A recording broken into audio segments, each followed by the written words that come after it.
Welcome back to Treasures from the Purans, a treasure chest of fascinating stories from the Puran genre of Indian literature. The curated stories in this series are from Srimad Devi Bhagavatam, which I have adapted for this podcast. I'm Valentina Trivedi, bringing you treasures from the Purans. Srimad Bhagavatam Punyam Nanakhyanakavanvitam Dvaipayanamukhodbhutam Panchalakshana Sanyutam Shrinvatam Sarvapapagnam Shubhadam Sukhadam Tatha Itihasamidam Punyam Kirtitam Muni Sattamaha. Anybody who hears this Srimad Bhagavatam, endowed with 5 characteristics and filled with various anecdotes that came out of the mouth of Vyasa, finds all his sins destroyed and attains peace and blessedness. O Munis, this holy history has thus been described to you. In the last episode, you listened to sage Ved Vyas telling King Janmeja about the overarching role of karma and the reason for Vasudeva and Devaki being thrown in prison and suffering such hardships, including having 6 of their newborns killed. Sage Kashyap was born as Vasudeva and his wife Aditi as Devaki. Aditi's sister Diti too cursed her that 7 of her children would be killed soon after their birth. King Janmeja said, "O best of Munis, why did Diti curse her own sister Aditi? That seems really cruel." Sage Vyas replied, "Aditi and Diti, along with all their other sisters, were married to Sage Kashyap. Aditi's son Indra was very powerful and became the king of the Devatas. Diti requested Sage Kashyap for a son who matched Indra in strength, prowess, and splendor. "Be at peace, dear," replied Sage Kashyap.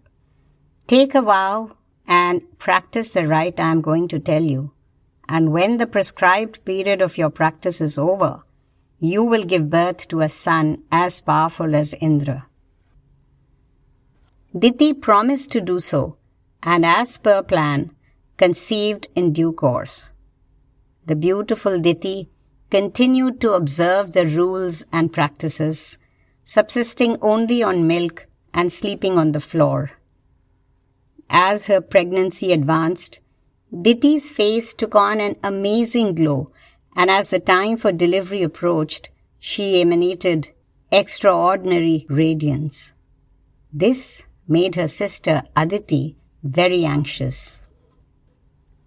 "If Diti gave birth to a son as powerful as my Indra," she thought, "then he could snatch Indra's power and deprive him of his splendor and authority." She called Indra and said, "O son, something has been troubling me greatly over the last so many months." "Tell me what it is, mother," said a concerned Indra. "I will see to it that what has caused you worry is removed."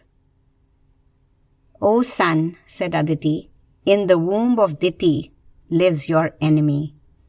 This is what has been troubling me so much that it feels as if someone has pierced my heart with an iron spike. By any means possible, you must destroy the child before he is born. For intelligent people nip their enemies in the bud."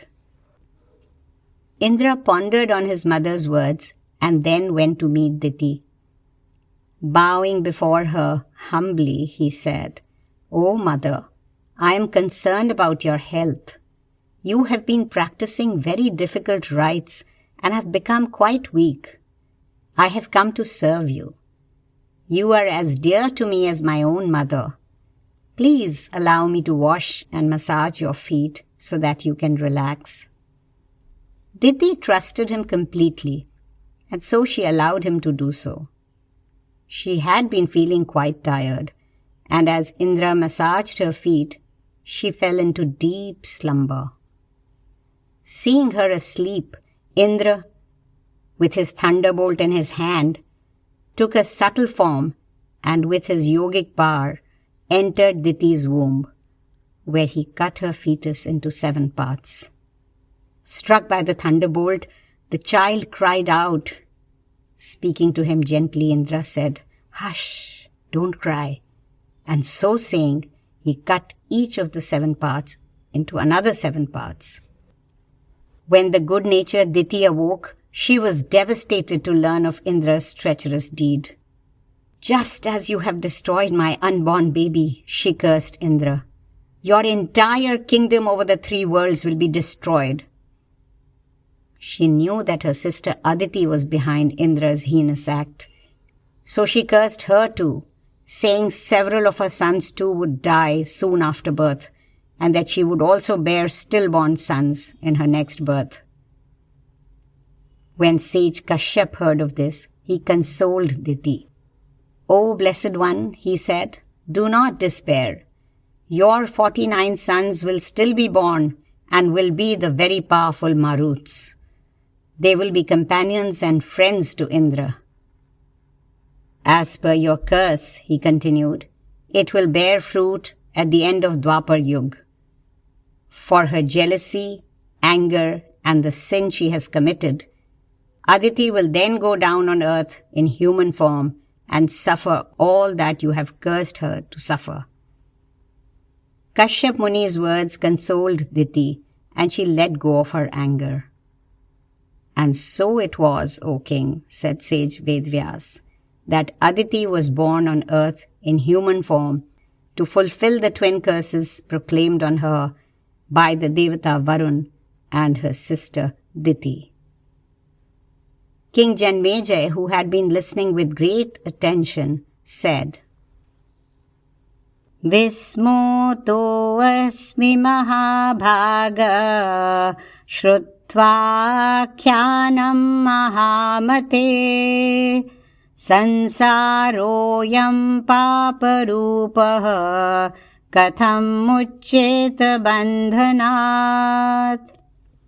O highly respected and intelligent one, I am bewildered. This world seems to be vice incarnate.